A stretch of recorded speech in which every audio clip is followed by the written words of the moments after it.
14 years ago, now let's go to 13 years ago, I experienced something that I'd never experienced before in my life. I can tell you I experienced losing loved ones, ones that were dear to me, not the loss of a husband, but I'm saying death was not a stranger. But what was people whose design was evil and mischief, who set out on a mission to, if like a jealous woman, if they could not have what they wanted with this ministry, their course was to destroy it. It started with some of the most core inside people, some who had years of being here. And this will take me into my message, so just indulge me, because I live interwoven in reality of my life and the reality of what's on these pages. While these things were happening, I could not believe it because I'd never known that. I want to say I've lived worldly and lived out in the world and have done lots of living, but I never experienced this type of hatred, this type of treatment. Never. I'm not asking for your sympathy, because as I learned from these lessons, God had something to teach me. And until that lesson was clear in my brain, the people who were set on this course, they could have their victory. Until God was showing me finally a few lessons. One was I needed my enemies. Strange thing, I taught you the message on forgiveness. I realized that maybe like the Apostle Paul, had he not had people attacking his character all the day long and reminding him of what he did before Christ met him on the Damascus Road, perhaps his feet would have floated so high off the ground and he would have become puffed up in spirit. Now, whether they were messengers of the devil, which he says in one place, being buffeted by the devil, or whether it was in God's greater plan to make sure that this was to give glory to him, that God would obtain the glory for this individual who he turned around and decided sovereignly to use. And I'm sure if we read carefully, there are many people who sought to kill Paul over and over and over again. All you got to do is read about those that led him over the wall in a basket to know there was a great danger around that man. Not because he was Saul or Paul, but because he came as an ambassador for Christ. Interestingly enough, as I said, I never knew hatred like that before stepping into the pulpit. So the lesson of needing my enemies, the lesson of praying for my enemies, which is a foreign thing because it seems like in the flesh you just want an eye for an eye, right? Just whatever they dish out, let's just dish it back. And I guess that the lesson I ultimately learned there is God is going to take care of his own. And it may not be the way we would handle it, but he's going to take care of it. It may not be in my lifetime on earth, but believe me, the one who keeps all the records in heaven and the recording angel, there is the witness. I don't need to say any more. And as time has gone on, I have come to you sometimes to share the burdens of the pastorate. And I was, like I said, growing in front of you. I believe probably 2 or 3 years in, I had heard of a pastor who had resigned his post. He was pastor for over 25 years of a congregation, had resigned his post because he had had a nervous breakdown.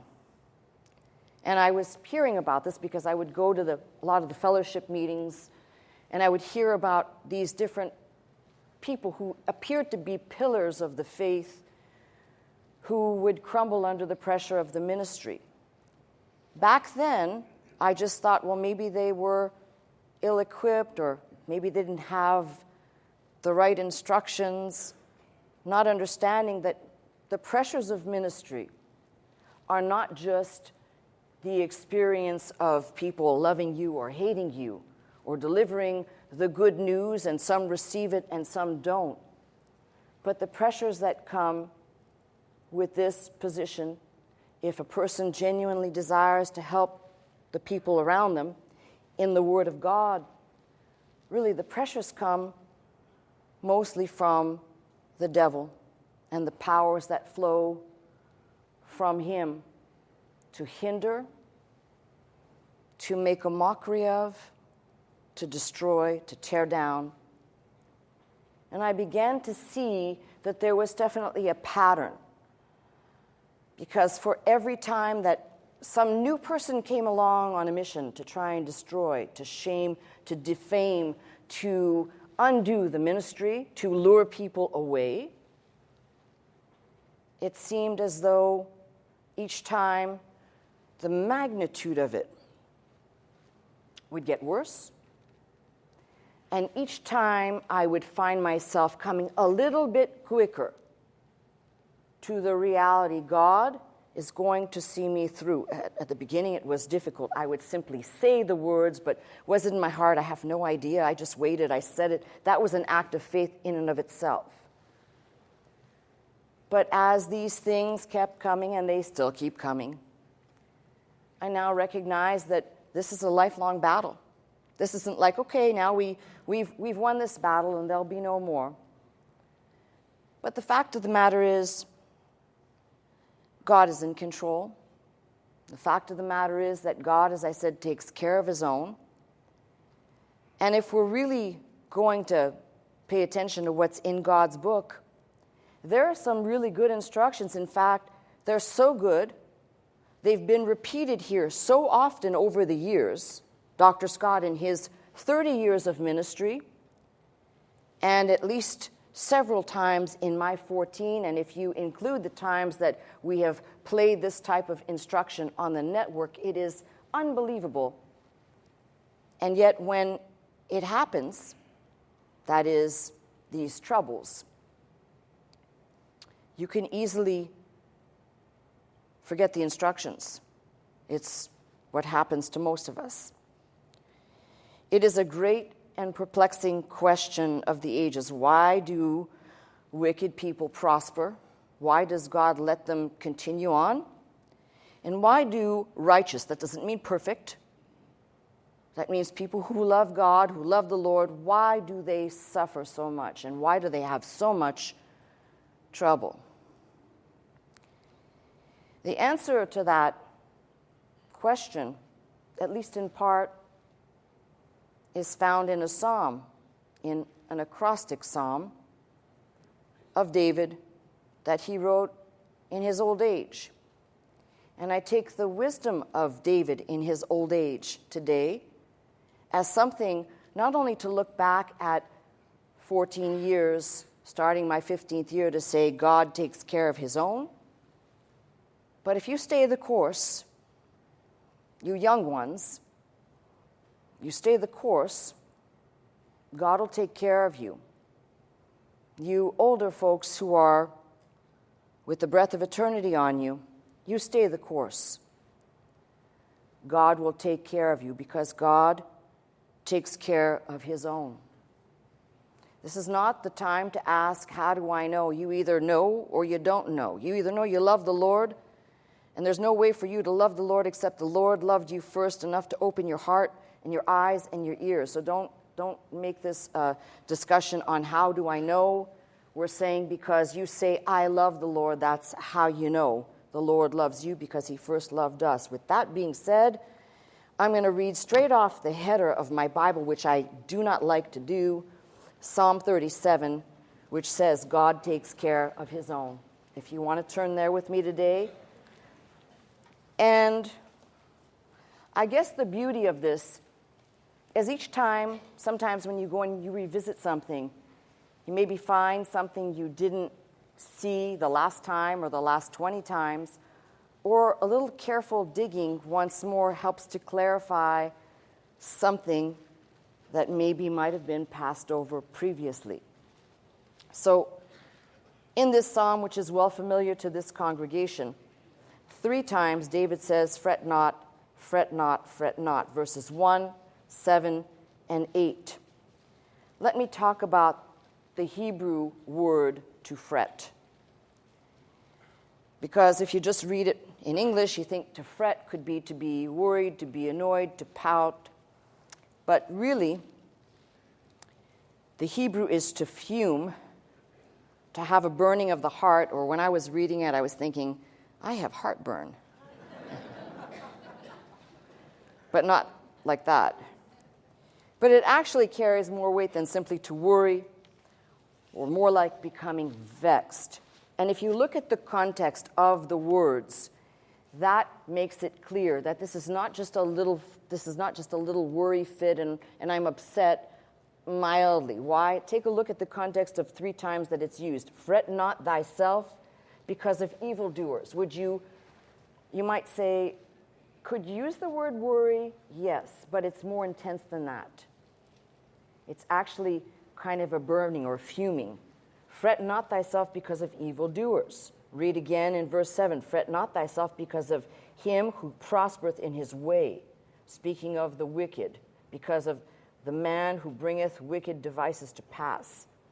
And in verse 8, fret not thyself in any wise to do evil. So the word itself carries the weight of the burning of the heart in anger, and it is, we'll call it a response, a fleshly response mechanism to seeing people, and I'm using what the King James calls wicked, but they're enemies, they're cruel people, they are malicious, mean-talking, or whatever you want to paint them as from what the psalm is talking about, who never seem to get caught. There's never any penalty for them. There's never any punishment. There's never any justice for these people. But the reality is that we're talking about something pertaining to the righteous people of God. Those, we'll call them, and righteous carries a connotation which is not bad but often misunderstood.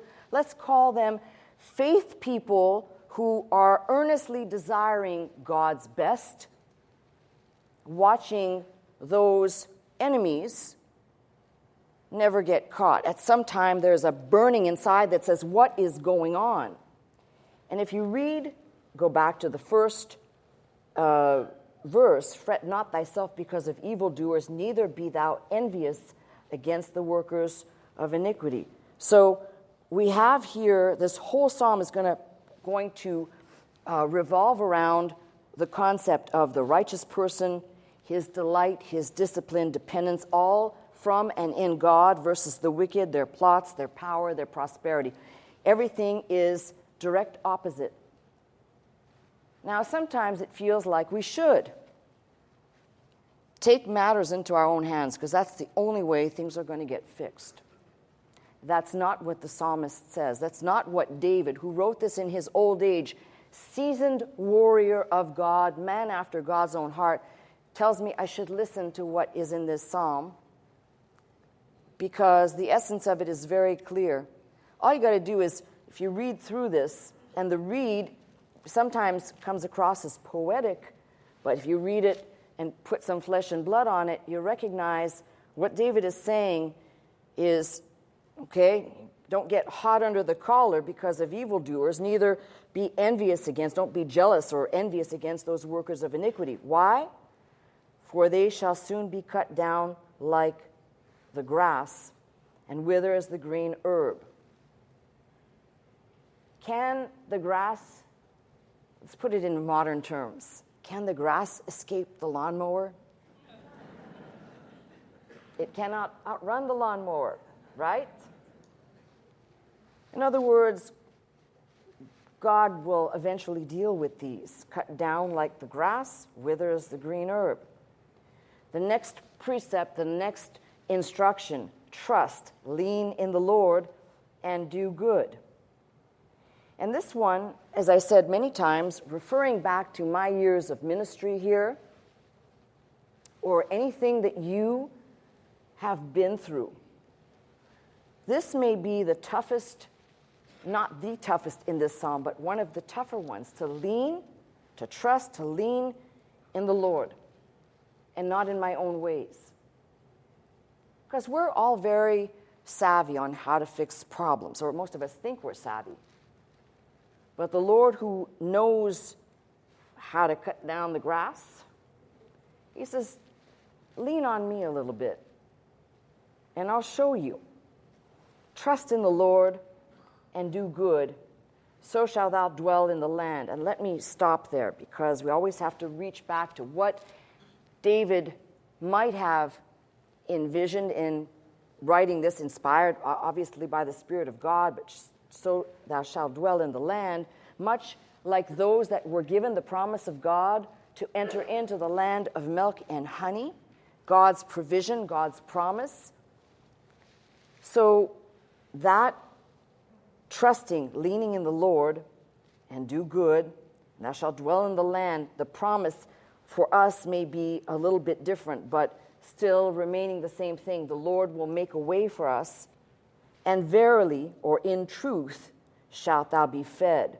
And there are several ways that, if you want to play around with the translation of this, you might say, in truth, thou shalt be fed, or you could equally say, fed by faith, or feeding on the promises of God.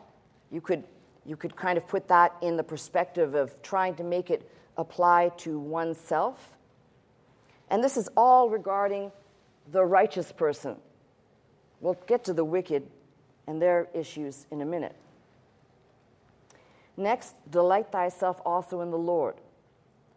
Now, I remember the many years Dr. Scott taught this psalm, and he used to say, delight thyself in the Lord, and the Lord shall give you the Lord. I remember the first time he said that, and I was kind of like, what? But it now makes sense to me. If your delight is in him, he delights in you. There's actually a passage in Proverbs that says that. He delights in you. Elsewhere, you're the apple of his eye. So if that is true, delight yourself in the Lord, and he shall give thee the desires of thine heart. What's in your heart? Love and delight in the Lord. Lord, I'm praying now, and I'm saying this openly,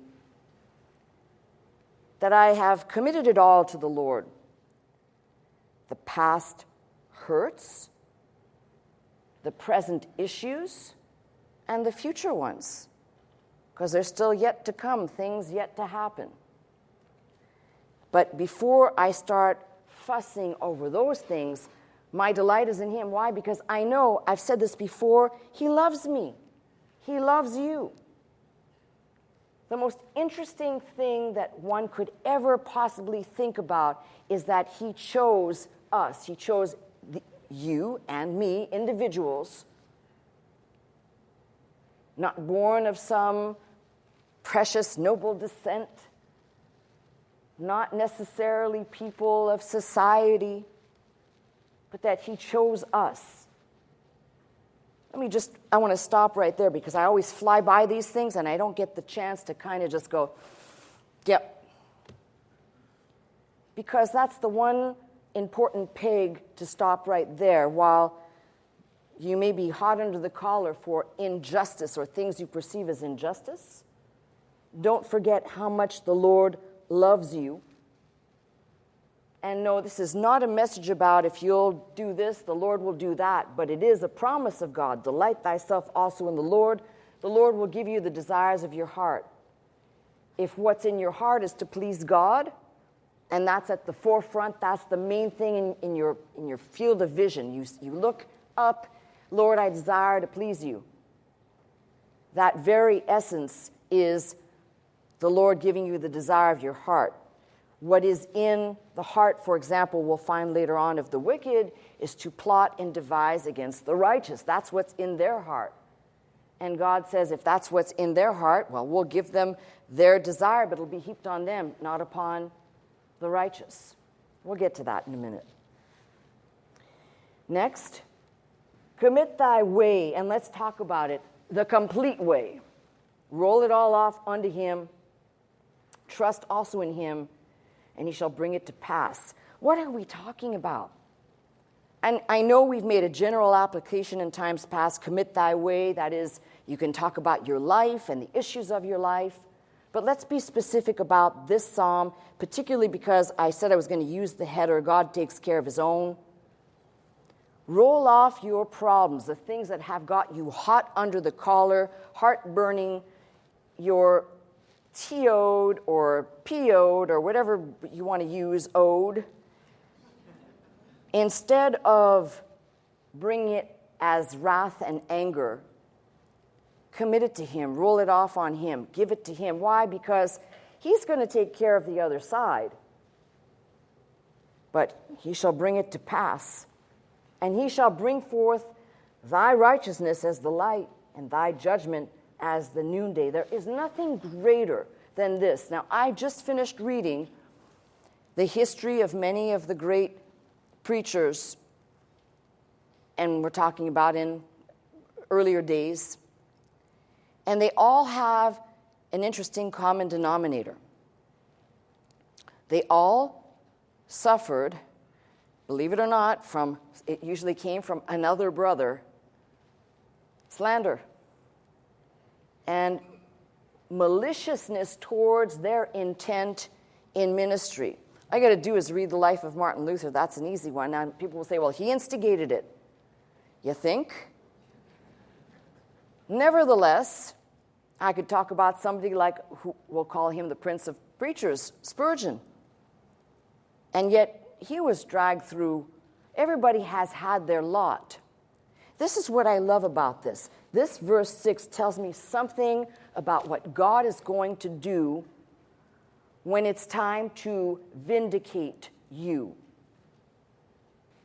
And he shall bring forth thy righteousness as the light and thy judgment as the noonday. When it is time for those people who have suffered injustice, God will be, believe me, he will be like a beam of light so bright to vindicate people who have been wronged.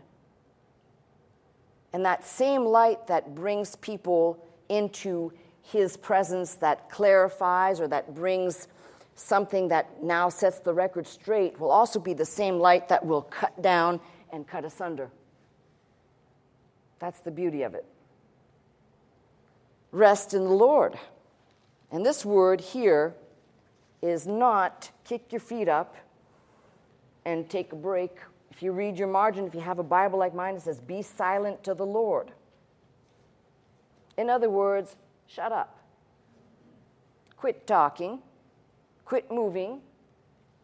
Quit complaining. Quit being angry. That's what that rest in the Lord means. And here's the companion of staying silent in the Lord. It doesn't say stay silent forever. It says on this matter, with the subject matter we're dealing with, be silent and wait patiently for him. Can you do that? No. God is, maybe an angel is looking down and talking to me saying, can you do that? Can you stay silent and wait on him? Can somebody get the Jeopardy music out? Because the staying silent, well, that won't last very long. You know that. Where we love to spread our complaints around, right? And waiting patiently for him. When was the last time you waited patiently for him? And all you got to do, this is why I love this book, all you got to do is read about the people in the book. Some of them had, bugs in the pants, so impatient they couldn't wait. They took matters into their own hands, and God, even when they did that, was teaching them the lesson to wait. When God says wait, you wait. So be silent and wait patiently for him. Not wait patiently for someone who will listen to you. And on that subject of listening, oh, here it comes. Because even I have to learn the lesson. Sometimes, I think God gives us clear cues that we're talking to the wrong people or to the wrong person. You ever talk to somebody who does not listen to you? Now, husbands and wives, don't raise your hand. You ever talk to somebody and you know they're not listening to you? I think that's God's way of saying, be silent and wait on me. Because basically what you've just done is you've just wasted a whole bunch of oxygen on somebody who does not have the ability to help you. Shh, silencio. Zip it and wait for me. Can you do that? Fret not thyself because of him who prospereth in his way, because of the man who bringeth wicked devices to pass. Again, remember the fretting, the hot under the collar, the I feel I have been maligned or this is an injustice. Stay put for a minute. And that minute may last your entire lifetime. This is the problem. We think we should see justice in our day. Why? When you know ultimately what the book says, we shall all stand before him. Can you wait until that time? Because you know it's going to be interesting to see what happens. All the people that people said, no, that person, write that person off. That's going to be the one God shines the bright light and says, vindicated. And like a flashlight or a spotlight, enter in. And there'll be other people who will say, what about that person? Look what that person did. And God's bright light will come down and cut asunder. Split in two, cut down. Or just be cast into the lower regions without light. How's that? Cease from anger, which is kind of the buildup. If you talk about the fretting left undone or not committed to him, not rolled off his way, does indeed become anger and also wrath. These are manifested. Fret not thyself in any wise to do evil. In other words, just because of what you see happening to you doesn't mean now you should now take the mind of the world and say, well, this is how I'm going to solve the problem. For evildoers shall be cut off. You see, there is a really good pattern here. And as I said, David wrote this in his old age. If you're not sure about that, verse 25 says, I've been young and now am old. That's enough for me to know he wrote this with lots of experience behind him. So I'm going to take it from someone who's got lots of experience. God's going to take care of his own. Might be the 10th time I've said that. I might repeat it some more just until I make sure that you leave here saying, God's going to take care of his own. For evildoers shall be cut off, but those that wait upon the Lord shall inherit the earth. And this is a beautiful indication of how, when we're reading the whole Bible, we read in the Beatitudes, this is what Christ talks about. Those inheriting the earth. He talks about the meek, those that are wearing, we'll call it bit and bridle. Those that wait upon the Lord shall inherit the earth. For yet a little while, here it comes, and the wicked shall not be. Yea, thou shalt diligently consider his place, and it shall not be. But the meek shall inherit the earth, and shall delight themselves in the abundance of peace. Now, from verses 1 to 11, it's really, you've got righteous and wicked. But now we have an unfolding more to tell us more about the wickedness of those that David is talking about. We might now take it for ourselves and read carefully, because as I said, a lot of times we tend to make this a reading of the Psalms, but there is no application to usward, and that is the biggest mistake. You're going to find you can always make an application somewhere. The wicked plotteth against the just. So if you want to put down something right there, put plot, plotting, plotteth, I don't care, you can just circle the word, because that's what the wicked like to do. They like to plot. And let me ask you this question while we're at it. So I'm not making it about me. Let's take somebody, I'm randomly saying somebody over there, you feel you have been attacked. Why do these people plot against you? What is it about you that they plot against? And this is the thing I have said repeatedly. And once you settle this, peace comes. It has nothing to do with you. It has everything to do with who you serve. It has everything to do with the desires that are in your heart. It has everything to do with Christ. See, nobody, I don't care who you are, nobody can just randomly say, I hate you. I've never talked to you, but I just can't stand looking at you. I know I hate you. And it's not enough that they hate you. They plot against you. They devise things to bring you down. Now, you may say, well, I don't have any enemies like that. Yeah, you do. If you don't have enemies like that you know of, we're talking about people that have genuinely plotted against you. But you do. We wrestle not against flesh and blood, but against principalities and powers, and these plot against us. And they use human vehicles usually to carry out their devices. That's one. Keep reading. The Lord shall laugh at him, for he seeth that his day is coming.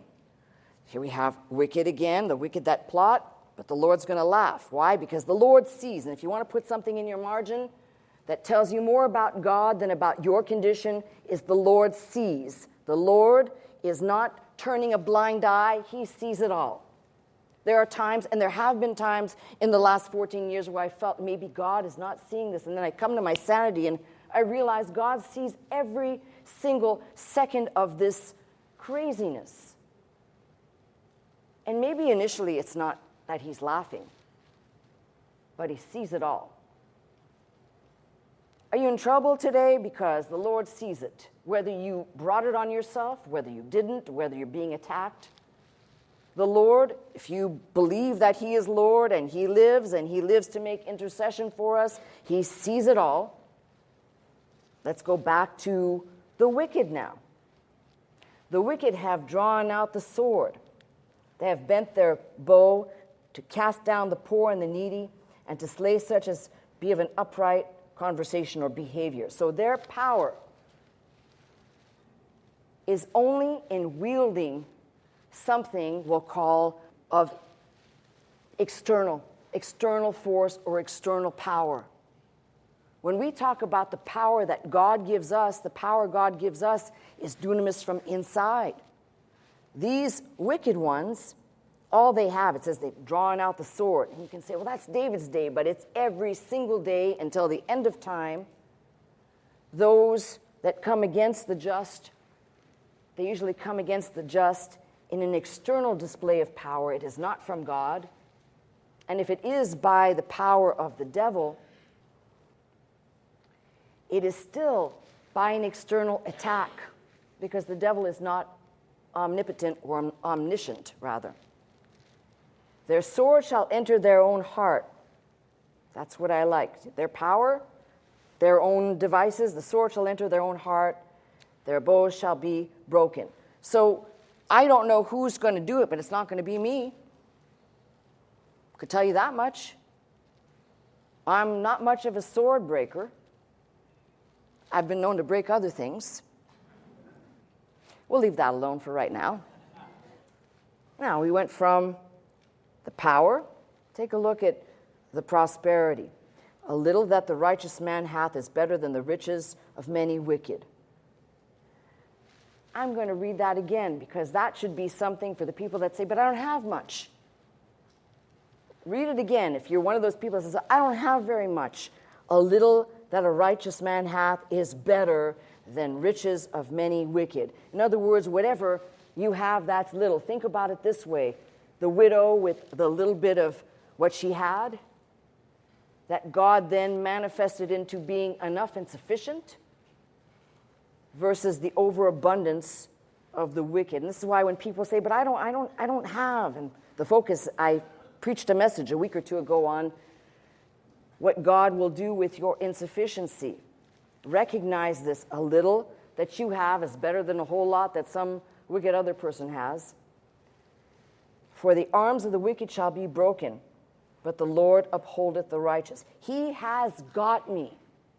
It doesn't mean that he's going to prevent me from things like falling into temptation or falling down, but the Lord has me. In this context, the arms of the wicked shall be broken, but the Lord is holding the just ones up. He's holding them in place, if you will. The Lord knoweth the days of the upright. So the Lord sees, the Lord upholds, the Lord knows. He knows, just like David's writing in Psalm 139 about thoughts afar off, if I make my bed in hell, if I take flight, like any place that I might go, the Lord knows my days. Not only does he know the days as I live them, he knows my days as they are numbered. I don't. He knows them. And I have to put this in here because it's a must. I really have come to this absolute, it's impossible. When I look back at my life and I look at all the steps and every place that I have been, the timing of my life ending up to be by Dr. Scott's side, I always have to look back at this and say, the Lord not only saw, but the Lord knew. The Lord guided. Later on, it'll say, the steps of a good man are ordered by the Lord. Well, all of that was happening. The Lord was entering in. Why? Because the Lord takes care of his own. I'm going to ask the question now because I've just repeated that. Are you his own? Yes. That was about 75% of you. So for the 25% that weren't sure, if you're here and you're listening, it's because you have a desire for him. That means you're his own because no man can come except you be drawn by him. So let's do that again. Are you his own? Yes. Then God takes care of his own. And any part of this, in whole or in part, is yours to lock on to. He sees what you're going through. He'll uphold you. He knows your days. He knows your suffering. He knows the things you've been through. He knows when you are, I'm trying to find a better word than this, but I can't. He knows when you're fudging it versus faithing it. It's the best word I could find. Lord knoweth the days of the upright, and their inheritance shall be forever. Unlike the wicked who will be cut off, their days, their inheritance forever. They shall not be ashamed in the evil time. And that's what happens a lot of times. We forget God, we forget these promises, we forget that he sees, he knows, he upholds, and suddenly when things come upon us, we can run to the mindset of I better hide myself, I better move away from all this, rather than say I'll stand even though maybe people will hate me more. Maybe people will like me less. Maybe people won't like me at all. But I will stand because I will not be ashamed in the evil time. And in the days of famine, they shall be satisfied. How about this? When the stuff's headed my way, I won't be ashamed. Somebody says, well, if you're God's God, he's letting this happen to you. Well, how about God's letting you have a history lesson in what may be lacking in your life, and possibly there's a lesson for each and every one of us. Every time something happens, I always think, is there something God wants me to see in this? And I'm talking about serious stuff, not going to buy toilet paper. Something serious. Is there something God wants me to see in this? And in the days of famine, they shall be satisfied. That also means the Lord's going to provide for you. Let's go back to that, those that have little. A little that a righteous man hath is better than the riches of many wicked. Well, how about this? In the days of famine, they shall be satisfied. Those trusting the Lord, knowing he sees, he upholds, he knows, even when famine hits, they shall have enough. He is the enough God, El Shaddai, sufficient. That means even when I think I'm going through some form of a famine, okay, survey time. We're not talking about lack of food now. Has anybody felt like they've been in a spiritual desert and there's no cameras on you, it's just me looking at you, spiritual desert, famine time is hit. Okay. I don't think that is an uncommon symptom or situation for a believer to be in. In fact, I think it's in those famine times that we have to go, praise God, He's going to take care of me. I can't see. My eyes have been clouded over. I've told you this before. How many times people say to me, I think I'm backsliding because I just can't see. I don't feel connected anymore. I don't know what's wrong with me. Just the very fact that you're saying that tells me you're aware that there's something going on. It may not be backsliding. You're aware something's going on. Something is shifting in you, and maybe it's you shifting, and maybe it's God helping you shift. Maybe God is saying, you've been staying there too long, right? Oh, feel better now, right? Had to get that out.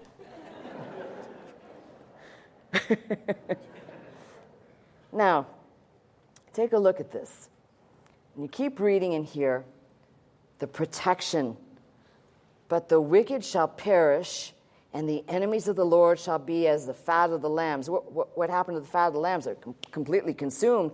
They shall consume into smoke. They shall consume away. Gone. Oh, I agree with you. Where'd they get the fire? Not the water. Now, that's the first thing. So the wicked, they don't have any protection. The other thing is, this is a common thing here. The wicked borroweth and payeth not again, but the righteous showeth mercy and giveth. For such as be blessed of him shall inherit the earth, and they that be cursed of him shall be cut off. Again, here's the repetition of the just, or the goodly, or the righteous, and the wicked. And here, the steps of a good man, good is added, as you can see, but the steps of a man, of an individual, are ordered, established by the Lord, and he delighteth in his way. Read these two verses together, you must. Steps are ordered or established by the Lord. Though he fall, that tells you that there is the potential for that. He shall not be utterly cast down, for the Lord upholdeth him with his hand. So twice we have the idea of the Lord is holding up.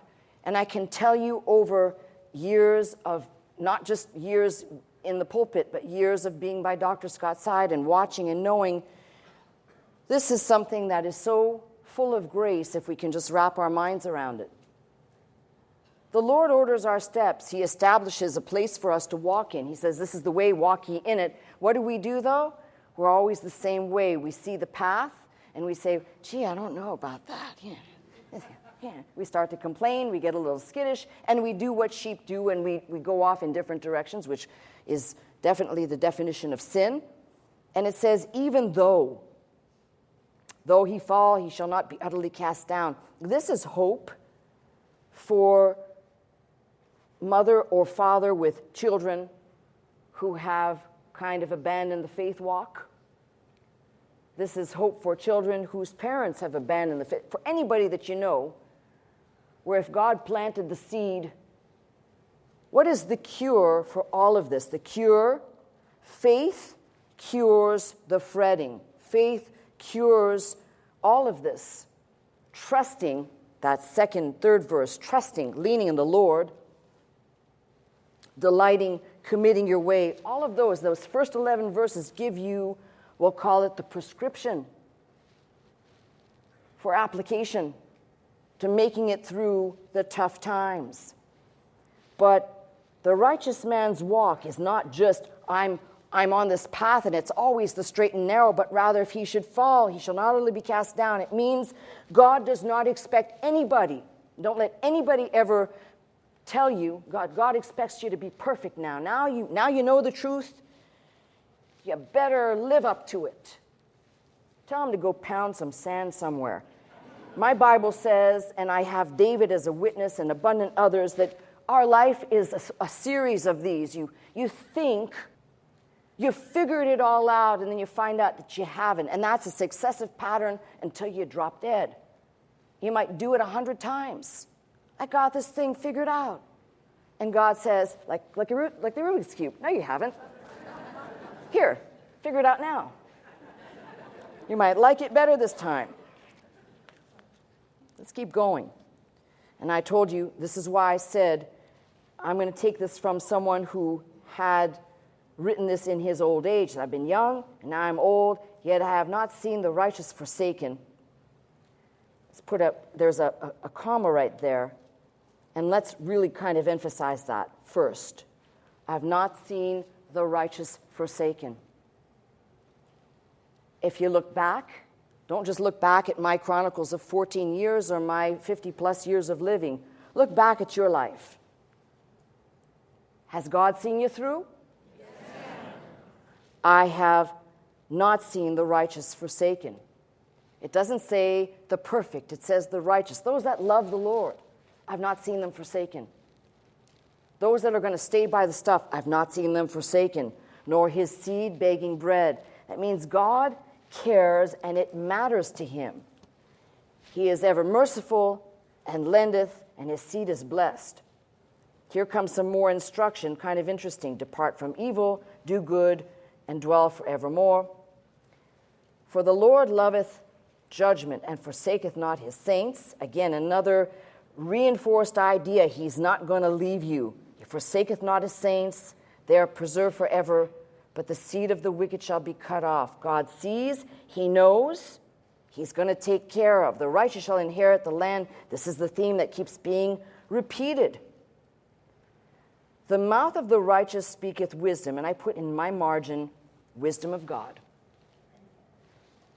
The mouth of the righteous speaketh wisdom, and his tongue talketh of judgment. It's one thing to be able to recite chapter and verse by memory. I know a lot of people who are evil to the core, and they can spew off chapter and verse, and they can tell you what that book over there, the one that you've never read, stuck, that's the pages are stuck tight. They'll tell you everything that's in there. Oh, that little book has 4,264 words in it, and it's got so many, and they'll tell you everything like a robot, but there's no application in their life. But the wisdom of God is what Paul talked about in Corinthians. And the wisdom of God is more powerful than the wisdom of man. The wisdom of man can memorize Scripture. The wisdom of man can take certain things and robotically just kind of go through the motions. But the wisdom of God is God giving the Spirit to give witness to the Word, to put it into its right application of trusting, relying, and amening what God said he's going to do. The wisdom of God. And the law of his God is in his heart, and none of his steps shall slide. Here we go back to the wicked. The wicked watcheth the righteous, and seek to slay him. Now, let me ask you, if they sought to kill Christ before it was his time to be crucified, and then they ended up crucifying him anyway, what makes you think, as I've said, we're always looking at it, we're never reading it as a microcosm, as a piece of sand that says, if they sought to do that to the master, why wouldn't the mercenaries from hell try to not take you down? I'm not saying they might not try to take you out, but they're certainly going to try and take you down. The whole thing, as I've said, comes back to getting into your head. The Lord is going to take care of you. God takes care of his own. The wicked watcheth the righteous and seek to slay him. The Lord will not leave him in his hand, nor condemn him when he is judged. So the Lord is with us. The Lord sees, he knows, he upholds. The Lord is with us. The Lord orders our steps. Wait on the Lord. And this is an interesting word, different than the other word for wait. This is kind of like to bind together. This is like being in oneness with the Lord. That means go back, find a promise, get it together, and by, we'll call it union of faith, bind together, wait on the Lord, keep his way, and he shall exalt thee to inherit the land. So of all these things, In the binding of a word, we talk about speaking a promise. If any 2 or 3 are gathered and you speak something and you claim it by faith, it says it's established. This is almost that same principle of binding together with the Lord. And he shall exalt thee to inherit the land. That means of all the things, the Lord is not only going to see you through, let's put this in present and future. He's going to see you through. He's also going to bring you in. And when I say that, I'm talking about a future time. Again, it comes back to trusting the Lord. We have to bind together.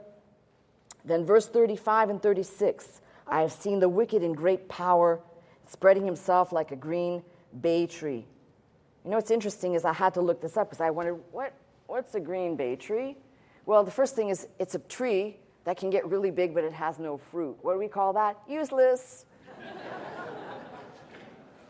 Scratch out green bay tree and put useless. I have seen the wicked in great power, spreading himself like a green bay tree, but nothing, no fruit. Yet he passed away, and lo, he was not. Yea, I sought him, but he could not be found. So all of this spreading out and taking up all this space, bearing absolutely nothing. Mark the perfect man, that's italicized too, man, and behold the upright, for the end of that man is peace. We come back to trusting the Lord.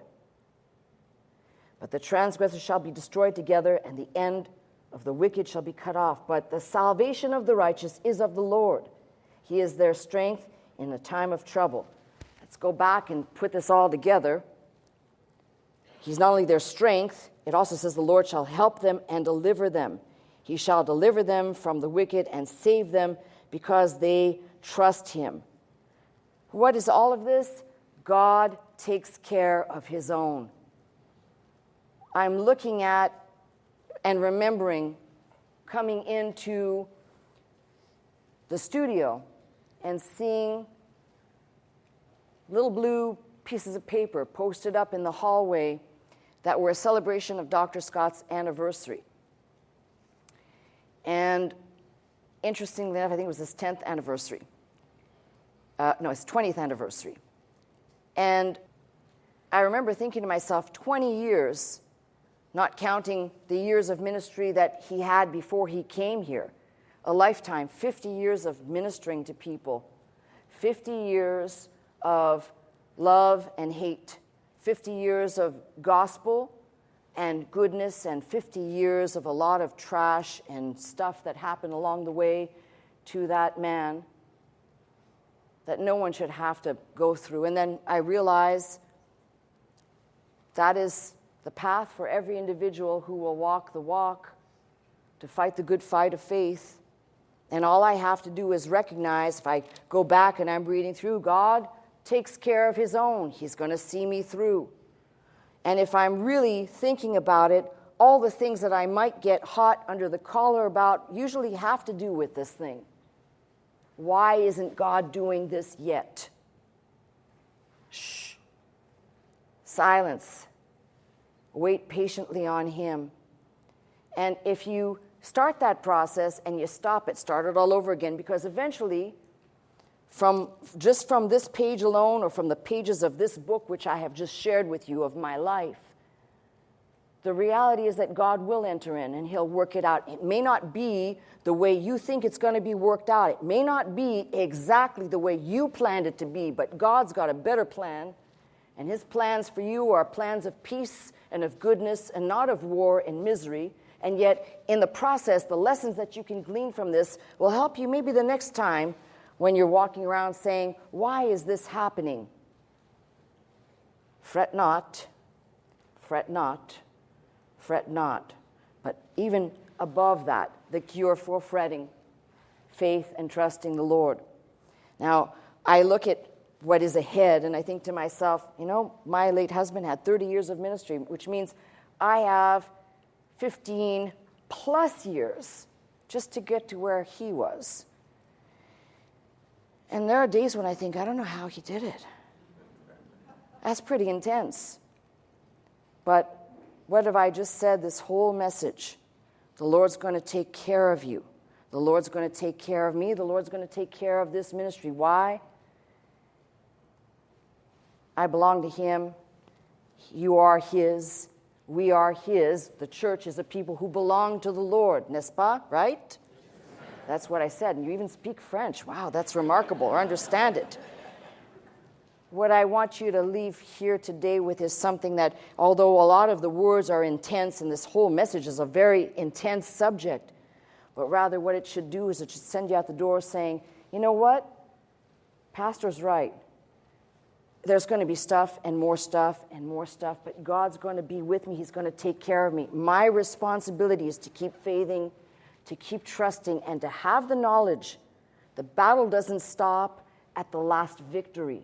The battle will continue until there's no more breath in your lungs. And that battle for some may be something that appears small to some and rather insignificant, and maybe for others it's something that is so grand and so the largeness of it is incomprehensible. It doesn't matter.